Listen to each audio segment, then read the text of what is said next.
आज मैं आपको इस वीडियो में कुछ ऐसे इंटरेस्टिंग फैक्ट्स बताऊंगा हाउस होल्ड से रिलेटेड, यानी कि जो घर में रखी चीज़ें, यानी कि बहुत सारी चीज़ें होती है जो आप रोज़ घर में देखते हैं लेकिन उनमें इतनी बारीकियाँ छुपी रहती है जो आपकी जान के लिए भी खतरा बन सकती है। तो चलिए बने रहिए मेरे साथ वीडियो में, आज मैं आपकी शायद जान भी बचा लूँ। नमस्कार दोस्तों, मेरा नाम है दिव्यांश और आप देख रहे हैं वर्ल्ड ऑफ फैक्ट्स। तो चलिए वीडियो को आगे शुरू करते हैं।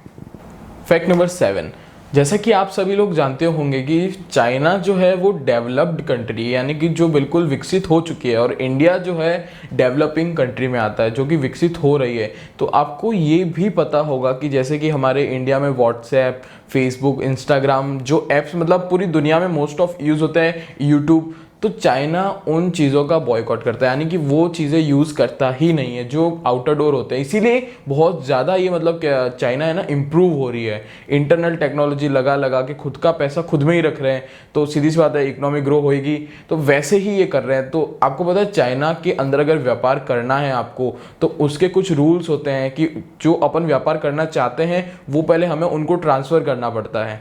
तो अब मतलब पूरा जो मेन बेस है वो आप उनको दे दो, फिर वो उसके रेगुलर रूल्स के हिसाब से ही आपको देंगे। तो इसी से रिलेटेड एक फैक्ट है कि जो फेसबुक और ट्विटर है ना, जो चाइना में 2009 में ही बिल्कुल बैन कर दिया गया था, उसके बाद ना यूट्यूब चला चाइना में, ना फेसबुक चला, ना ट्विटर चला, ना इंस्टाग्राम, कुछ भी नहीं। सबके अल्टरनेटिव जैसे कि व्हाट्सएप का वीचैट निकाल दिया, फेसबुक का वो यूट्यूब, मतलब अजीब अजीब से नाम रखे हुए हैं जो चाइना में है, और बहुत मतलब अलग ही लेवल पे किया हुआ है इन्होंने। फैक्ट नंबर 6, मतलब ये वाला जो फैक्ट है ना, एक्चुअली एक स्टोरी या कुछ आप शॉर्ट नोटिस कह सकते हो। मतलब इसमें क्या है कि एक जापानीज लड़का था जो कि मतलब गेम्स के पीछे बहुत पागल था। जो पबजी आपने नाम सुना होगा, बहुत ज़्यादा फेमस हो रखा है, बहुत टाइम से फेमस है, चल रहा था। उसमें स्कोप्स होते हैं, यानी कि जो लेंस होते हैं ना जो बड़ा दिखा देते हैं सामने वाले को, स्कोप, ठीक है। तो उसके अंदर खेल रहा था वो, और मतलब सामने वाला जो दोस्त था ना उससे उसने ना 6x स्कोप मांगा, उसने दिया नहीं। तो उसने क्या किया, उसके घर जाके उसकी हत्या ही कर दी, यानी कि उसको मार दिया, जान से मार दिया, सिर्फ और सिर्फ स्कोप ना देने पर। मतलब कितना बुरा असर पड़ रहा है लोगों पे, मतलब साइकोलॉजी चेंज हो रही है इस चक्कर में लोगों की, और लोग डिप्रेशन में आ रहे हैं ना। मोस्ट ऑफ रिसर्च से ही पता चलता है कि अगर आपको डिप्रेशन से बचना है तो मोस्ट ऑफ ज़्यादा नेचर के पास रहना चाहिए, ना कि इलेक्ट्रॉनिक डिवाइसेस के पास।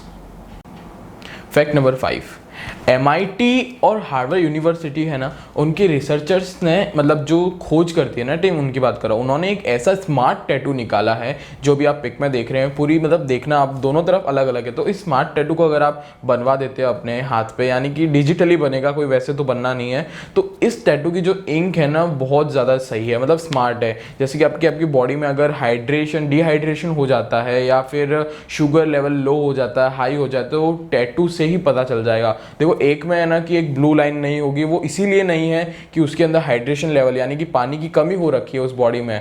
अब मतलब जो बार बार अपने खून से चेक करना पड़ता था ना शुगर लेवल, या पिन चुभो के या यहाँ से लेते थे, अब वो सब नहीं करना पड़ेगा, है ना। एकदम मस्त खोज। फैक्ट नंबर 4, आपने ना पायरेट्स की बहुत सारी मूवियाँ देखी होंगी, नहीं देखी होंगी तो आपने कभी पायरेट्स को तो देखा ही होगा। जैसे उनकी क्या एक आंख पे ना एक काला सा वो पट्टा सा लगा रहता है। तो वो पता है आपको इसलिए नहीं होता कि उनके पास एक आंख नहीं होती, वो सिर्फ और सिर्फ इसलिए होता है कि उनको नाइट विजन मिलता है। बिल्कुल सही बोल रहा हूँ मैं। अगर आप एक रात को, एक पूरे दिन के लिए अगर काले कपड़े से ढक के रखते हैं पूरा एक आंख को, और पूरे दिन आप चला रहे हो, और रात को अगर उस आंख को खोलते हो तो आप उस आंख से रात को देख पाओगे, मतलब बिल्कुल अंधेरा नहीं रहेगा, आपको क्लियर विजन मिलेगा। समझ रहे हो? समझ रहे हो आप? समझ रहे हो? फैक्ट नंबर 3, अभी हम बात करने वाले हैं एक ऐसे मतलब इंसान के बारे में जिन्होंने हमको आज़ादी दिलाई। जी हाँ, महात्मा गांधी जी के, MK गांधी की बात कर रहा हूँ मैं, जो कि मतलब हम सब जानते हैं कि वो हमारे राष्ट्रपिता है, जो पिता कहा जाता है। लेकिन आपको ये शायद नहीं पता होगा कि ये चीज़ डिक्लेयर्ड नहीं है, हम खुद मान रहे हैं। मतलब एक चीज़ होती है ना कि जो गवर्नमेंट से हमें मतलब मिलती है, जैसे कि रविंद्रनाथ टैगोर जी को मिला है इन सबको, जैसे किसी को लौह पुरुष मिला है, जैसे वल्लभ भाई पटेल को लौह पुरुष मिला हुआ है, तो वो रियल में उनको है ना सरकार की तरफ से मिला है, ना कि वैसे जैसे मिल्खा सिंह को फ्लाइंग सिख मिला हुआ है तो वो सरकार की तरफ से मिला हुआ है। जैसे गांधी जी को वैसे कुछ नहीं मिला था, मतलब सरकार की तरफ से ऐसा कुछ भी नहीं मिला है, लेकिन हम उन्हें मानते हैं हमारे राष्ट्रपिता। फैक्ट नंबर 2, आप है ना बहुत बार मतलब मूवी देखने गए होंगे थिएटर्स में या फिर टीवी पे भी मोस्ट ऑफ देखिए, या लैपटॉप में आप कहीं से लाके देखते हो, तो जब भी पहले मूवी चालू होती है ना तो सबसे पहले उस मूवी का सर्टिफिकेट दिखाया जाता है कि वो किस टाइप की मूवी है। मतलब बहुत सारे टाइप की मूवी, 4 से 5 प्रकार की मूवी आती है अलग अलग, जो रेटेड होती है अलग अलग। आपने देखा ही होगा कि कभी आप जाते हो टिकट लेने तो आपसे ना ID प्रूफ भी मांगा जाता है कि आप 18+ हो या नहीं हो। तो वो इसीलिए मांगा जाता है कि कोई A रेटेड होती है, कोई U रेटेड होती है, अलग अलग होता है, कोई S रेटेड होती है। S रेटेड बहुत हाई कैटेगरी वाली मूवीज़ हो जाती है जिसमें बहुत रेयर ऑडियंस को ही चांस दिया जाता है। तो जैसा अभी आप ये फर्स्ट इमेज देख रहे हो U वाला, मतलब इसका मीनिंग ये रहता है कि इस मूवी को कोई भी दर्शक देख सकता है, यानी कोई भी एज ग्रुप देख सकता है। अभी जो आप ये दूसरा सर्टिफिकेट देख रहे हैं जो स्क्रीन पर दिख रहा होगा, तो इसमें लिखा है AWA। इसका मीनिंग ये रहता है कि जो बच्चे हैं, जो 12 साल से कम उम्र के बच्चे हैं, एज ग्रुप के बच्चे हैं, वो इस मूवी को देख तो सकते हैं, लेकिन जो पेरेंट्स के साथ ही देख पाएंगे। मतलब अकेले जाएंगे तो नहीं देखेंगे, पेरेंट्स के निर्देश के अनुसार ही उन्हें ये मूवी देखनी पड़ेगी। मतलब अकेले जाने को उनको नहीं मिलेगा। जैसे पहले वाले में मिला था ना कि कोई भी एज ग्रुप देख सकता है, वैसे इसमें नहीं है। 12 साल से कम उम्र वाले बच्चों को ये मूवी देखना ही अलाउ नहीं होगा। अभी जो ये तीसरा सर्टिफिकेट आप देख रहे हो स्क्रीन पे, ये बहुत मतलब रेयरली तो नहीं है, बहुत कॉमन हो जा, आजकल बहुत ज़्यादा कॉमन है। ये है A ग्रेड मूवी। आपने बहुत जगह देखा भी होगा। आप आजकल लगभग A ग्रेड ही सारी मूवियाँ निकल रही है। आपसे पहले सर्टिफिकेट मांगा जाता है। आप मतलब सर्टिफिकेट यानी कि आधार कार्ड या कोई भी आपकी प्रूफ कि आप 18+ हो। बाकी अब ब्लैक में तो हो रहा होगा, सोल्ड कर देते हैं, पर मेजरली आप काउंटर पे जाओगे तो आपसे प्रूफ मांगा जाता है। तो कुछ ऐसे होते हैं उसमें जो आपको 18+ होने का मतलब लेना ही पड़ता है, कि उससे कम उम्र के बच्चे देख ही नहीं सकते इस मूवी को। आगे तो आप समझदारी हो। अभी जो आप ये मतलब स्क्रीन पर देख रहे हो S ग्रेड मूवी, ये बहुत ही रेयरली बहुत कम रिलीज होती है। यानी कि मतलब ये जो है ना स्पेशल ऑडियंस के लिए होती है, यानी कि जैसे कि हो गए साइंटिस्ट, हो गए डॉक्टर्स, हो गए, मतलब ऐसी मूवियाँ जो कि मतलब उनके काम की होती है ना, सिर्फ इन लोगों के लिए होती है। आप मतलब नॉर्मल इंसान जाके नहीं देख सकता ये थिएटर में। तो ये शायद रिलीज भी नहीं करते हैं, इनको प्राइवेटली कर देते होंगे या फिर कुछ रहता होगा। मैंने तो आज तक ये S ग्रेड मतलब मूवी देखी नहीं है। अगर आपने देखी है तो कमेंट में ज़रूर बताना।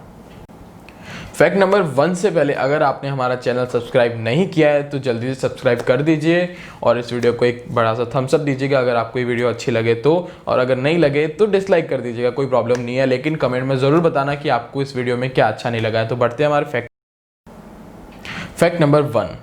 ठीक है, तो फैक्ट नंबर 1 बहुत मतलब मेजरली यूज्ड फैक्ट है, आपके घर में भी बहुत काम आ सकता है, आपको हेल्प करेगा चीज़ें फाइंड करने में। ठीक है, तो आपके घर में जो गैस सिलेंडर होता है तो उसकी जो 3 थिंग्स होते हैं ना अपने, तो उसको हैंग करने के लिए जो 3 पार्ट लगे तो उसके एक में मतलब सब में अलग अलग, किसी में वेट लिखा रहता है तो एक में ना एक्सपायरी डेट लिखी रहती है उसकी, कि यहाँ तक ये सिलेंडर जो गैस सिलेंडर है वो वैलिड है। ठीक है, गैस टैंक वैलिड है, इसके बाद आप यूज़ ना करें। तो मेजरली बहुत लोगों को ये चीज़ पता नहीं होती है, तो बहुत सारे मतलब अलग अलग नोटिस लिखे रहते हैं, नोटिफिकेशन लिखे रहते हैं। किसी में A19 लिखा है, B17 लिखा है, मतलब अलग अलग रहते हैं। तो ये चीज़ें ना 4 कैटेगरी में बटी हुई है, A, B, C और D।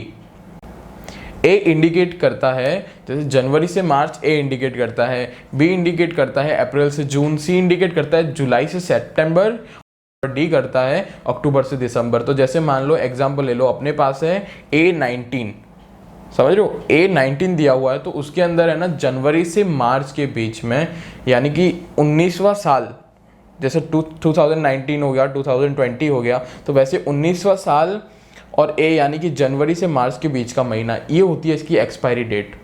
हो सकता है, मुझे लग रहा है शायद आपको ये चीज़ काम आ जाए। ठीक है, मिलता हूँ आपसे अगली वीडियो में, तब तक के लिए अपना ध्यान रखिए और चैनल को सब्सक्राइब करके जाइए। धन्यवाद। Everybody knows that I'm breaking down. Everybody knows I ain't faking now. Everybody knows my heart's